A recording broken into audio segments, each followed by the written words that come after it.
born exactly 300 years after the death of Galileo. I estimate that about 200,000 other babies were also born that day. I don't know whether any of them was later interested in astronomy. Before the 20th century, it was thought that the universe had existed forever, or had been created at some time in the past, more or less as we observe it today. People found comfort in the thought that even though they may grow old and die, the universe was eternal and unchanging. When I was in high school, I learned that light from distant galaxies was shifted to the red. This meant that they were moving away from us, and that the universe was expanding. But I didn't believe it. A static universe seemed much more natural. It could have existed, and would continue to exist, forever. The expansion of the universe suggested the possibility that the universe had a beginning at some time in the past. The point at which the universe may have started out became known as the Big Bang. In an unchanging universe, one can imagine that God created the universe at literally any time in the past. On the other hand, if the universe is expanding, there may be physical reasons why there had to be a beginning. An expanding universe does not preclude a creator, but it does place limits on when he might have carried out his thought. I once calculated that I did about 1,000 hours work in the 3 years I was at Oxford, an average of an hour a day. I'm not proud of this lack of work. I'm just describing my attitude at the time. An attitude that nothing was worth making an effort for. Because of my lack of work, I had planned to get through the final exam by doing problems in theoretical physics and avoiding any questions that required actual knowledge. I didn't do very well. I was on the borderline between a first and second class degree, and I had to be interviewed to determine which I should get. They asked me about my future plans. I replied, if they gave me a first, I would go to Cambridge. If I only got a second, I would stay in Oxford.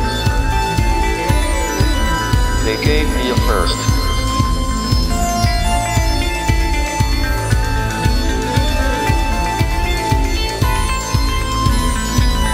I felt that there were two areas of theoretical physics I might study at Cambridge. One was cosmology, the study of the very large. The other was elementary particles, the study of the very small.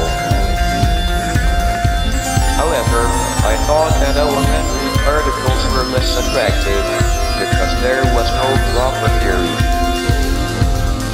All they could do was arrange the particles in families, like in botany. In cosmology, on the other hand, there was a well-defined theory, Einstein's general theory of relativity. Shortly after my 21st birthday, I went into hospital for tests. They took a muscle sample from my arm, stuck electrodes into me, and injected some radioactive fluid into my spine, and watched it going up and down with X-rays as they stood in the bed. I was diagnosed as having ALS and amyotrophic lateral sclerosis, or motor neuron disease, as it is also known. The doctors could offer no cure, gave me 2.5 years to live. My dreams at that time were rather disturbed. Before my condition had been diagnosed, I had been very bored with life. There had not seemed to be anything worth doing. But shortly after I came out of hospital, I dreamt that I was going to be executed.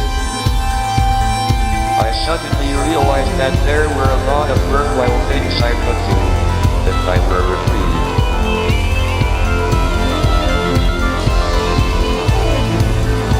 My interest in the origin and fate of the universe was reawakened when I attended a conference on cosmology in the Vatican. Afterwards, we were granted an audience with the Pope. He told us that it was all right to study the evolution of the universe after the Big Bang, but we should not inquire into the Big Bang itself, because that was the moment of creation, and therefore the work of God. I was glad that he did not know the subject of the talk I had just given. The possibility that the universe had no beginning, no moment of creation.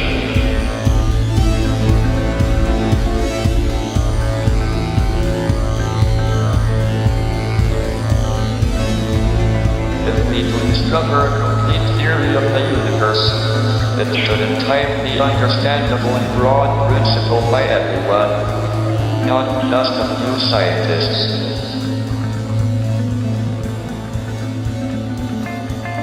Then we shall all, philosophers, scientists, and just ordinary people, be able to take part in the discussion of why it is that we and the universe exist.